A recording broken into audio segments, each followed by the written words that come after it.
Оюуны өмчийг дээдлэгч Монгол телевиз, маркетингийн мэргэжлийн зөвлөх Vision Group хамтран төлөвлөж байна. Жижиг дунд бизнесийг дэмжигч Капитал банк, дэлхийд шалгарсан Монгол ам очир дагнас бизнесийн мэргэжлийн мэдээллийг дэмжив. Бизнесийг амжилттай эхлүүлэх хамгийн суурь мэдээллүүд бол зах зээлийн багтаамж, хэрэглэгчдийн зан төлөв, салбарын хандлага, гол тоглогчдын туршлага, бизнесийн боломжит санаа байна. Энэ бүгдийг амжилтын эд зах зээлийн судалгаа мэдээллийн нэвтрүүлэг танд хүргэх болно. Сайн бацхан үзэгчдээ. Амжилтын эхлэл бизнес нэвтрүүлгийн маань ээлжид нэгэн шинэхэн дугаар эхлэхэд бэлэн боллоо. За та бүхэн хэрвээ санаж байгаа бол хавар бид нар фитнесийн зах зээлээр дугаар бэлдэж байсан. Тэгэхээр ихэнх зах зээлүүд унаж байсан боловч энэ фитнес эрүүл амьдралын чиглэлийн зах зээлүүд нэг тийм сүртэй уналтгүй. Тэгээд өсөх тал дээр өсөөд ингэ явж байгаа харагдчихсан. Тэгэхээр энэ удаагийн дугаараар би та бүхэндээ эрүүл амьдрал, спортоор хичээлдэг эрүүл амьдралын хэм маягт зайлшгүй хэрэгцээтэй байдаг спортын хувцас хэрэгслийн зах зээлийн талаар бэлтгэр шийдлээ. Үзэгчдээ үзэх засаа бэлдээд надтай хамт байгаарай. Дэлхийд шалгарсан Монгол амт очир дагнас. Таны бизнес одтой байг.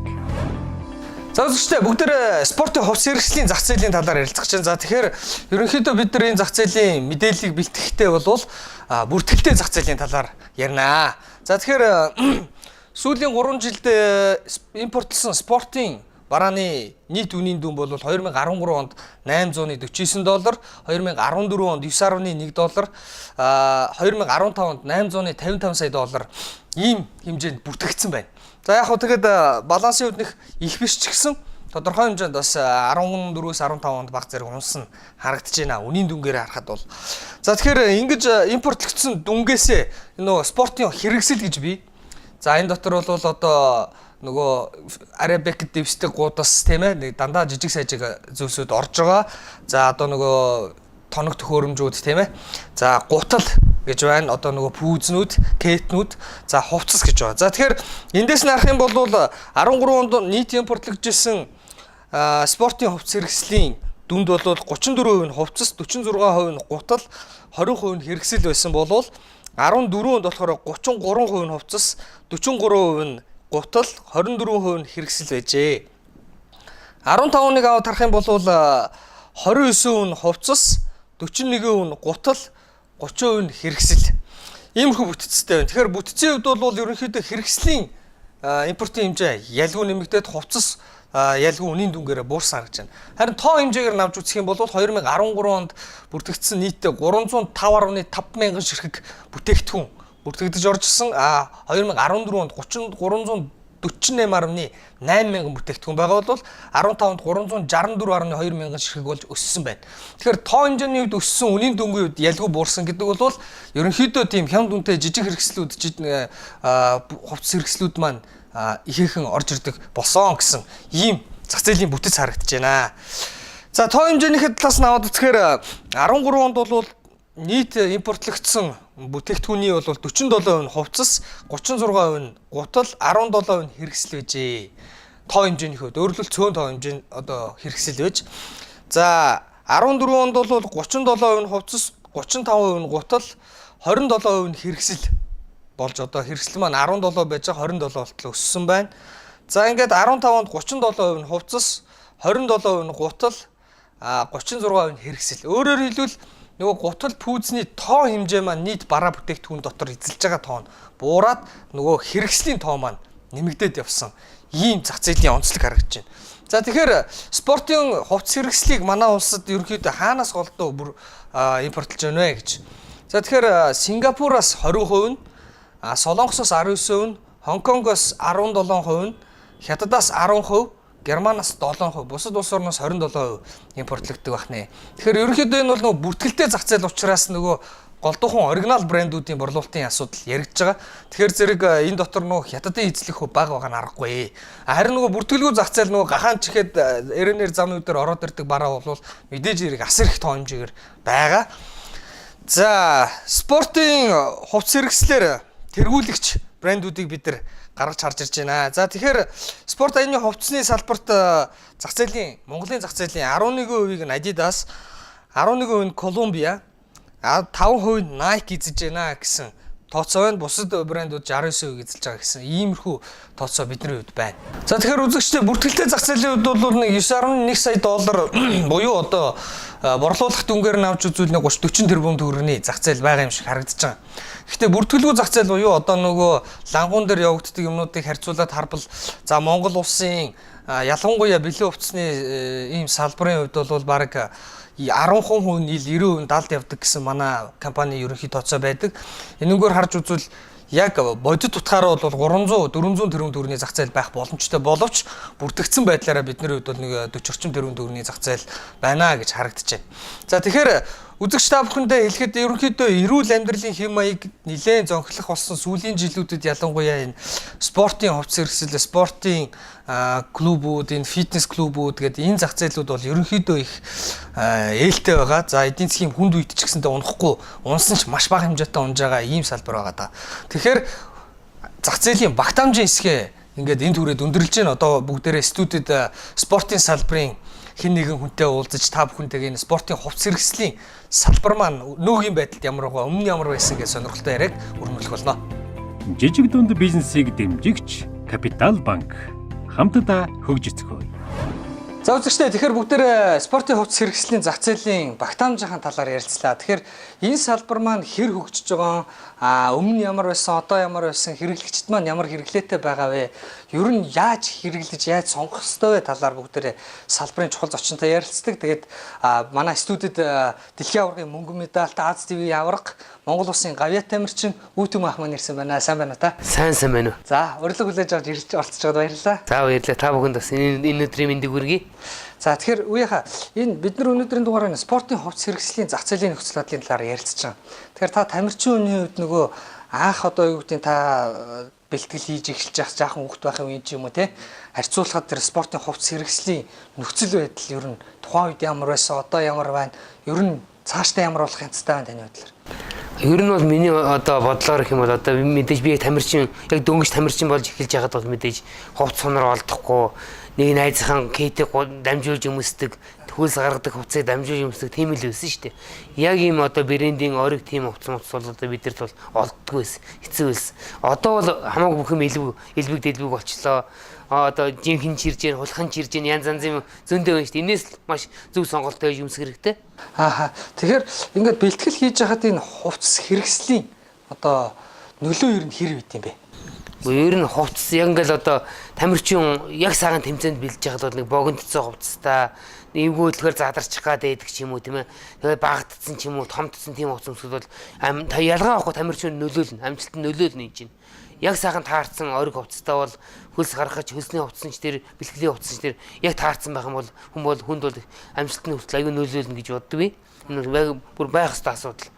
Тэгээд нэг богиндцсан хувцас өмсчээ би энэ барьчаа хөдөлж чадахгүй бэлтгэл хийж чадахгүй ш тамирчин бол тийм л байна. Тэгэхээр ерөнхийдөө та ер нь бэлтгэл хийх гэж байгаа хүмүүс, спортын хувьц хэрэгсэл сонгож байгаа хүмүүст өгөх зүйл нь юу вэ? Эсвэл энэ талын бизнес хийвэл яасан гэж бодож байгаа хүмүүст хэлэх санаа оноо юу вэ? Ер нь бол одоо ирээдүйд одоо Монгол улсынхаа нэрийг гаргах гэж байгаа, төвлөлхийд гаргах гэж байгаа тамирчлаа хэлж захиж хэлэхэд бол яг биендээ сайхан таарсан, яг арзмаараар нь таарсан тохирсон хувцас өмсөж бэлтгэл хийж байгаараа гэж хэлэх байна. Тэрнээс бол нэг хүчээр санаас нь хүчээр өгсөн юм шиг нэг багтсан томцсон хувцастай бэлтгэл хийж аягүй хэцүү байдаг. Тэмцээнд орохдоо ч гэсэн бас хувцснараа яг сайхан тааруулаад бол их гоё шүү дээ. Ер нь бол ямар ч нөлөө биенд одоо нөлөөлөх юм байхгүй, сайхан гоё чөлөө төвлөлийгээ явж байна. Тэгэхээр одоо хувцснараа биендээ сайхан тохируулж тааруулж өмсөж байгаараа айлхаар бүх хувцас авч өмсөж байгаараа гэж хэлэх байна. Тамирчид бас ингээл нэг одоо худлахны ч юм уу худлаа үйлдвэрийн хувцас аваад өмсч нөгөөдг нь ганц хоёрхан өмсөөл задарчдаг, энэ хөлсөнд түлэгдээд байхгүй болчдөг. Ер нь тийм хулханы хувцас гэдэг байхгүй. Яг чанартай хувцас бол хэдч бэлтгэлд өмсөд хэдч тэмцээнд орцоод байж л байдаг байхгүй юу. Сайхан байдаг. Яг оригинал хувцас бол. Та одоо өөрөө тамирчин олон оронд ингээд аялал тэмцээн уралдаанд ороод ингээд явж исэн. Тэгээд эргээл Монголдо ирж байгаа тий. Тэгээ ингээ харахаар ер нь Монголын спорт хувьц хэрэгслийн зах зээл дээр бизнесийн боломж олж харж ирсэн үү те? Одоо бид нар ч яг тамирчин хүмүүстэй тамирч бэлтгэл сургуулаад боддог, амжилт гаргах гэж боддог. Яг тэрнээс бол би нэг энэ гадаад харж яв байж гой хувцастай газруудыг харж хувцас тамирчдыг хараад дэлгүүрээ харчаад Монголд ирээд нэг тийм сэтгэж байгаагүй л дээ. Ер нь бол зөвхөн гадаад ямар ч гоё хувцас хүмүүст юм ямар ч гоё одоо оригинал сайхан бүх хувцас хүмүүст юм байл гэж харж байсан болохоос яг энийг одоо Монголд авчиж зараад ингээд ийм ашиг олж гисэн юм бодож байгаагүй. За ингээд манай үзэгчдэд энэ спортын хувцас хэрэгслийн салбарын талаар өөрийнхөө туршлагаас хуваалцсан гавь тамирчин Үтэн Мах танд их баярлалаа. За таны ажил амьдралд амжилт хүсье. За баярлалаа. За үзэгчдээ ингээд бүгдээр салбарын онцлог зочинтой ярилцлаа. Одоо нэвтрүүлэг маань хэрэглэгчийн зан төлөвийн булангаараа үргэлжлэх болно. Дэлхийд шалгарсан Монгол амт очир дагнас. Таны бизнес одтой байг. За тэгэхээр бүгдээр Үтэн Махтай спортын хувцас хэрэгслийн өмнөх үе одоо үеийн талаар ярьлаа. Өмнө нь одоо ингээд айтайхан сайн юм олддгүй байж ялангуяа ингээд бэлтгэл сургалт хийх үед ингээд барьчихсан хувцас ингээд суухаар зэрэг бүкс нь гарчаад байдаг өмд байд юм уу хөдөлгөөр задарчих гад байдаг ийм л юмнуудтай байсан цаг үе байжээ. За тэгээд спортын хувцас хэрэгсэл чинь өөрөө маш нарийн тийм хийц чанар шаарддаг ийм юм байт юм байна. За тэгэхээр хэрэглэгчдээсээ бид нэр спортын хувцас хэрэгслийн зах зээлийн талаар судалгаа авсан. За тэгэхээр энэ дээр бол монголчуудын маань хувьд хамгийн сайн гэж боддог спортын брэндээ хэлээч гэхээр 46% нь Adidas-ыг, 36% нь Nike, 8% нь Puma-г сонгосон байна. За спортын хувцас бараа худалдан авахдаа хаанаас авдаг вэ гэж. Тэгэхээр худалдааны төвүүд байдаг шүү дээ. Одоо нөгөө Sunday, Peace Mall одоо юу гэдэг Max Mall гэх мэт юм нэг томоохон дэлгүүрүүдээс авнаа гэсэн хүмүүс 32%-тай, захуудаас очиж авна гэж 22% найруулж байна. Энэ бол нөгөө далд зах зээлийн хэсэг. Төрөлцсөн брендийн дэлгүүрээс нь очиж авна гэж 15%, 3-4 дугаар орол чинь бол одоо Монголын басны худалдааны гол гудамж байдаг. Эндээс бол 13% нь сонгосон байна. За сансургүй явж байгаад авчдаг гэж 7 хүмүүс их дэлгүүрүүд буюу одоо Улаанбаатар их дэлгүүр, Улсын их дэлгүүр, Үнэн бол гэх мэт ийм томоохон их дэлгүүрүүдээс очиж авнаа гэдэг нь 7% байгаа. За тэгвэл тухайн дэлгүүрээр үйлчлүүлдэг шалтгаан юу юм бэ? Одоо та яагаад энэ цэгийг очиж сонгож байгаа юм бэ гэдээ асуухаар үнэн боломжийн байдаг ш 45%, сонголт 39% хариулсан байна. Тэгэхээр үндсэндээ хэрэгсэлд бол мэдээж хэрэг боломжийн үнэтэй сонголт сайтай газараар л явахыг илүүд үздэг байх нэ. Харин спортын хувцас хэрэгсэл худалдан авахдаа, спортын бараа худалдан авахдаа ямар шалгуур тавьд юм бэ гэдэг асуулт байгаа. За тэгэхээр 30% нь материалын чанар их чухал гэж байна. За 23% нь загвар дизайн нь, 18% чийг татахгүй хөлс гадагшлуулах чадвар гэх мэт ийм мэргэжлийн шин чанаруудыг онцолсон байна. За 13% нь үн, өөрөөр хэлбэл спортын бараан дээр үн гэдэг маань өөрөө 4-р шалгуур үзүүлэлт орж иржээ. Брэнд нэр 7% байна гэж байна. За шинэ спортын бараа худалдан авах шалтгаан та ямар үед одоо спортын хувцас авд юм бэ? Гэхээр зэрэг хуучнаас солих гэж 40% нь авдаг, ээлжийн хувцастай болох гэж 32% нь, за шинэ загвар гарснаар хандлага дагаж 8%, бусад спорт хувцсандаа тохируулах гэж одоо хослуулах гэж 6% нь авдаг байна. Тэгэхээр ерөнхийдөө спортын хувцас хэрэгсэл бол яг онцлогтой л доо. Яг мэргэжлийн тэр зааланд бэлтгэл хийх, ингээд дасгал сургалт хийхэд хэрэглэхээс гадна гадуур чөлөөт хэлбэрээр манайхан маш их өмсөж хэрэглэдэг. Тэгэхээр илэгдэл нь бол бас хурдан явагдаж болох юм учраас хуучнаас ойлгох хандлага их байт юм байна. За нэг удаагийн худалдан авалтаар ямар дүнд ер нь авах сонирхолтой байдаг вэ гэж байна. Тэгэхээр 37% 50-аас 100 мянган төгрөгийн бараа авчдаг гэж байна. За 100-аас 150 мянган төгрөгийн бараа авдаг 28%, 150-аас 200 мянган төгрөнд авдаг 11% байна. За 200-аас 250 мянганд авдаг 5%, 250-аас дээш үнийн дүнтэй нэг удаагийн худалдан авалтанд ангиж авдаг хүмүүс 6%-ийг эзэлж байна. За тэгэхээр орон сууцны нөхцөл өөрөөр хэлбэл хаана ямар юмд амьдардаг хүмүүс маань ямар үнийн дүнд хувцас аваад байна вэ гэдэг. Одоо нөгөө түрүүн би ярьсан одоо брендийн хувцснуудыг ингээд их дэлгүүр, нэрийн дэлгүүрээс нь авахаас гадна захуудаас, худалдааны төвүүдээс ингээд ганцаараа орж ирсэн хувцснууд бас их авч байгаа. Тэгэхээр зэрэг энэ дээр мэдээж хэрэг үнийн дүнгийн ялгаа бол гарч байгаа. За тэгэхээр та бүхэн харж байна одоо өөрийн орон сууцнд амьдардаг хүмүүс гэхээр зэрэг дээшлэх тусмаа одоо нэг удаагийн худалдан авалтын үнийн дүн нь өсөж байна.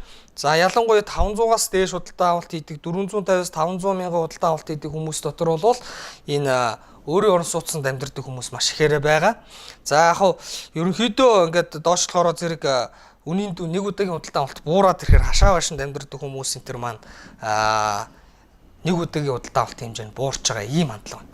За тэгэхээр үзэгч та бүхэн үнтэйгээ ингээд хэрэглэгчд маань спортын хувцас хэрэгслийг хэрхэн сонгож авдаг, ямар үзүүлэлтийг чухдаг талаар хэрэглэлийн зан төлөвийн хэсгээр ярилцлаа. одоо монголчуудын дунд одоо хамгийн нэгдүгээр брэндээр бол хүмүүс Adidas, Nike-г нэрлэдэг юм байна. За ер нь худалдаа авах цэгийн хувьд бол яг тийм нэг доминант том цэг бол байхгүй байна. Одоо худалдааны төвүүд, захууд, тийм ээ, брендинг дэлгүүрүүд ингээд ер нь л жигтгэн байгаад байна. За тавьдаг шалгуурын үед бол сонирхолтой нь үн бол дөрөвдүгээр үзүүлэлт гарч ирд юм байна. Хамгийн гол материал их чухал гэж байна. Одоо аршил өгдөгөр дүүгээд суналттай тэр спортын дасгал сургалтанд их тохиромжтой байх юм шиг. Ингээд үзэгч та бүхэнтэйгээ бид нар энэ спортын хувьц хэрэгслийн зах зээл дээр тэргүүлж ажиллаж буй компани туршлагыг одоо энэ бизнесийг хэрхэн хийдэм бэ гэдэг асуудлыг та бүхэндээ хүргэх болно. Ингээд нэвтрүүлэг бизнесийн зочноор үргэлжлэх болно. Жижиг дунд бизнесийг дэмжигч Капитал банк хамтдаа хөгжицгөө. За үзэгчдээ тэгэхээр бүгдээрээ спортын хувьц хэрэгслийн зах зээлийн хэрэглэгчийн зам төлөвийн талаар ярилцсан. Ингээ багтаа хамжийн судалгаа хэрэглэгчийн зам төлөв судалгааны дүгнэлтээр бол Монголын зах зээлд тэргүүлэгч брэнд бол ялтаарахгүй Adidas брэнд гарч ирээд байгаа. Тэгээ ингээд Adidas брэндийг Монголд албан ёсоор төлөөлөн ажилдаг BTF компани борлуулалт хариуцсан захирал Хүрэл Батартай ярилцахаар урьсан ингээ урилгыг хүлээж авч ярилцуулсан баярлалаа. За урьсанд баярлалаа. За тэгэхээр яриагаа нөгөө Монголын одоо энэ спорт хувьц хэрэгслийн бизнесийг эхлүүлж байх үед та бүхнийг эхлүүлж байх үед хэрэглэгчийн хандлага ямар байсан, хүмүүс яаж спорт хувьц хэрэгцээг хангаж байсан те өнөөгийн байдал ер нь хөө ямар хуу болж өөрчлөгдөж байна, өөрчлөлийн трендийн талаар товчхон ярив. Бид нар болохоор 2008 оноос эхлээд Adidas брендийн аль бизнес дистрибьютор болсон. За тэрнээс өмнө бол хүмүүс спорт хувцас хэрэглэлийг илүү тамирчид хэрэглэдэг ч гэдэг юм уу. Эсвэл зүгээр хүүхдүүд, залуучууд пүүзний гангараа болох зорилготойгоор л ойлгосон. Тэгээд тэрийг хэрэгцээг яаж хангадаг байсан бэхээр гадаадд байдаг хамаатай саднаасаа захиж авчруулах, тэрүүгээрээ гангарах сонирхолтой. Эсвэл 2-3 дахин нугарсан үнээр худалдаж авах. Иймэрхүү байдлаар л хэрэгцээг шийдэж иржсэн. Тэгээд илүүтэй хятадын говц сутал тэгэл ганцхан 8 ачтай маань үүрэг хүчээр бол энэ зах зээл хангагдаж иржсэн байгаа. Тэр цагаас хойш одоо ялгаатай болсон зүйл нь гэвэл хүмүүс болохоор одоо 21-р зууны чимээгөө тахал гэж яригддаг хөдөлгөөний дутагдлаас болоод дутагдлаас сэргийлэх, за эрүүл байхын гол үндэс нь хөдөлгөөн юм байна гэдгийг доор бүрнээ хүн бүр ойлгодог болсон. Идэвхтэй хичээлдэггүй магтл ядчил боддог. Ийм болсон учраас тэдний амьдралын хэв маяг өөрчлөгдөж байна л да. Тэгээд тийм ч учраас яг энэ чиглэлтэй амьдралын маяг өөрчлөгдөөд спортоор хичээлэх юм уу, хөдөлгөөн хийж явахдаа илүү мэрэгжлийнх нь юм уу, эсвэл зориултын хувц хонорыг хүмүүс ширгэлвэл илүү үр ашигтай юм байна. Илүү үр дүн гарах юм байна гэдгийг ойлгодог болсон. Тийм ялгаатай байна. Тэгэхээр энэ хэрэглэгчдийн хандлага өөрчлөгдөж байгаа юм байна. Тэгээд энийг дагаад мэдээж бизнесийн хийх арга хэлбэр юмнууд бас өөрчлөгдөж байгаа л та. Тэгэхээр энэ спортын хувьц хэрэгслийг худалдаалах энэ бизнес бусад бизнесээс ямар онцлогтой байна? Ялгаа нь юу та? За зориулалт загвараасаа хамаарад барааны нэр төрөл маш их байдаг. Түүнчлэн өнгө арзмэрийг маш ихээр нь байлгаж иж, сонголтыг их байлгаж иж энэ бизнес амжилттай явдаг байгаа. Өөрөөр хэлбэл санхүүжилт маш ихээр шаарддаг ийм бизнес онцлог байгаа. За бас нэг зүйл гэвэл бусад төрлийн хувцас хэрэглүүдээс илүүтэй ихээр технологийн шин санаа шийдлүүд орж өгдөгөөр онцлогтой. Тийм ч учраас технологийн ер нь бол маш их өрсөлдөөн болж байгаа. Тэгэхээр би бол гол ялгаа гэвэл одоо технологийн өрсөлдөөн, технологи шингэсэн хувцснууд байдгаар энэ хувцас спорт салбарын онцлог байгаа л гэж хэлмээр байна. Тэгэхээр жишээлбэл та сүүлийн үед спорт хувцас хэрэглэлд гарч байгаа зарим нэг технологийн жишээнээс. За жишээлх юм бол гутал гэхэд л үдээсгүй хийлэгдчихдэг. За шагаа холборхоос хамгаалсан хамгаалттай байх, нумыг тэгшрэхээс хамгаалсан хамгаалалт, за мөн буруу гიშгдэг бол засах гэх мэтлэнгийн технологиудыг гутлан дээр ярьж болдог. За хувцсан дээр хэм бол ус борооны хамгаалттай хэрнээ агаарын солилцоо явагддаг, доторх чигийг хурдан гадагшлуулад хурдан хатаж бид тухтай хуурайс тухтай байлгадаг, аль эсвэл сэрүүцүүлдэг, халууцдаг дасгалууд хийдэг бол тэр үед нь сэрүүцүүлдэг, эсвэл бүр дулаахан байлгадаг гэх мэтлэнгийн олон технологиудыг ярьдаг болсон байгаа. Яг энэ технологиороо ч энэ чиглэлийн хувцасны брэндүүд өрсөлддөг болцсон, үйлчлүүлэгчид ч технологиг нь илүү сонирхож зориултыг нь харж сонголтоо хийдэг болсон байгаа. Фитнесийн чиглэлийн Reebok-ийн хувьд гэхэд CrossFit гэсэн шинэ фитнесийн төрөл дээр гэхэд авирах, гүүх, штангын суугаад зориулагдсан тусгай материалтай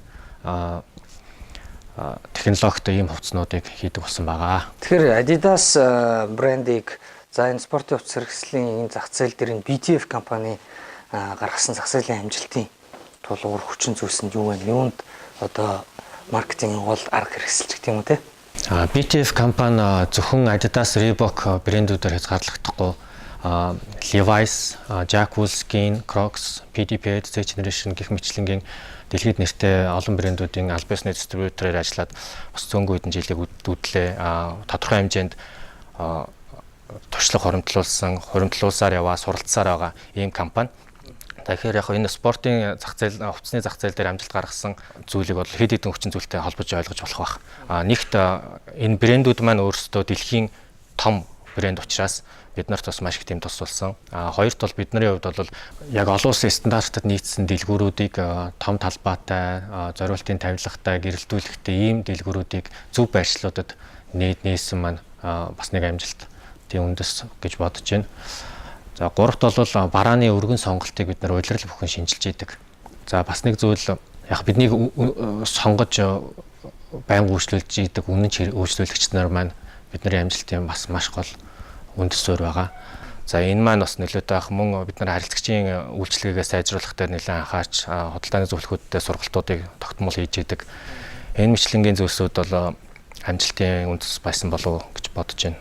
За тэгэхээр манай үзэгчдэд бизнес хийхээ түүх, амжилтынхаа нууц энэ талаар, онцлогийн талаар ярьж хуваалцсанд танд их баярлалаа. Таны бизнест амжилт хүсье. За баярлалаа. За үзэгчдэд тэгэхээр Adidas, Reebok брендийг аль биесээр төлөөлөн борлуулдаг BTF компани борлуулалт хариуцсан захиралтай бүгдээрээ ярилцлаа. Ингээд нэвтрүүлэг студиэс үргэлжлэх болно. Дэлхийд шалгарсан Монгол амт очир дагнас. Таны бизнес одтой байг. За үзэгчдээ бүгдээрээ тэгэхээр Adidas-ийн борлуулалт хэрэгсэн захиралтай ярилцлаа. Одоо BTF компани тийм ээ. За BTF компани маань бол Adidas, Reebok энтергээд спортын салбарт брэндүүд хийхээс гадна бус салбарч брэндүүдийг борлуулдаг. Ер нь их энэ хувцсны салбарт их туршлагатай байд юм байна. За тэгээд сонноос харин спортын хувцсыг зарах бизнес чинь харин шал өөр юм болд юм байна. Өөрөөр хэлбэл зүгээр нэг хувцас зарах биш, одоо эн чинь бүр технологийн дайн болчихсон. Одоо ингээд материалуудын хувьд одоо томоохон брэндүүд чинь хоорондоо бол ер нь технологиороо өрсөлддөг болчихсон цаг ба шүү дээ. Одоо ингээд пүүзээ өмсөд нэг юм коноптараа л одоо хийлээд одоо дүүргэж явах жишээний одоо өөр юу байдгийг тийм ээ. Тэгэхээр ер нь бол спортын хувцсны бизнес хийхэд бол энэ тамирчид ингээд мэргэжлийн хүмүүс авах гэхээс илүү мэргэжлийн шин чанартай ийм хэмжээнд хүртэл хөгжүүлснээрээ энгийн хэрэглэгчтэй бас их татж байна. Энэ нөгөө хэрэглэгчд бий болгож байгаа үн цэний асуудал байгаа. Та зүгээр нэг биеийн тамирын хувцас өмсөх биш. Тэр чинь таныг ямар ч нөхцөлд тийм ээ одоо юу гэдгийг хөлс гаргах гэж байгаа бол хөлсийг чинь сайн гаргаж өгдөг. Тэгээд хөлсийг чинь гадагшлуулах шаардлагатай бол гадагшлуулдаг нь ч байна тийм ээ. Ингээд ийм зориултаараа технологийн хувьд бол маш юм онцлогтой болчихсон байна. За түрүүн тэр хэдүүлээ бас үүдэн махтай ярилцж ахтаж гарч ирсэн энэ бэлтгэл сургалт хийж үр дүн гаргана гэдэг чинь өөрөө одоо юу гэдгийг ер нь бол фитнесийн багш, спортын багш нарын ч ярианаар байдаг тийм ээ. Ер нь бүх талын юм жиг хангах хэрэгтэй. Таны хөдөлмөр ордог байх нь байна. За таны зөв хооллолт байх нь байна. За ингээд мэдээж хэрэг энэ зөв хувцас хэрэгсэлтэй байж аж энэ үр дүн илүү сайн гарах боломжтой байдаг гэж юм л. За тэгэхээр спортын хувцасны бизнес хийе гэвэл ер нь бол дэлхийд шалгарсан сайн брэндүүдтэй хамтарч ажиллах нь их чухал байна. За тэгэхээр тэдний шалгуурыг хангаж ажиллана гэдэг бол маш өндөр тийм бизнесийн туршлага, хөрөнгө оруулалт шаарддаг юм байна. Яг хөө хэрэглэгчдийн зүгээс харахад бол ер нь энэ манад энэ хар зах зээл буюу одоо нөгөө бүртгэлгүй зах зээл маань маш том байгаа. Тийм учраас одоо юу гэдгийг 361 градусалгийн одоо хятадын хямд үнэтэй боломжооны брэндүүд бол Монголд ороод ирээд эхэлчихсэн байж байгаа. Тэгэхээр энэ талбар руу ил гарч ирсэн бүртгэлтэй тэгээ брэнд мөртлөө нөгөө хар масын хэрэгэлдэг үнэнд нь одоо түрүү ярьсан шүү дээ тэр нэг 50-100 мянгад нэг удаа худалдаа авалт хийдэг энтергээд иймэрхүү хүмүүс зориулсан бизнес бол байж болох юм байна. Дэлхийн томчуудын өрсөлдөөнд бол танд нэлээд мэргэжлийн ур чадвар шаардах юм байна шүү. Ингээд та бүхэн надтай хамт спортын бизнесийн ертөнцөөр аялсанд баярлалаа. Ингээд та бүхэн энэ бизнесийн салбарт хүч үзье гэвэл одоо манай ивент тэтгэгч Capital Bank дэмжих болно. Манай нэвтрүүлгийг очир дагнас ивент тэтгэлээ таны бизнес одтой байх болтугай.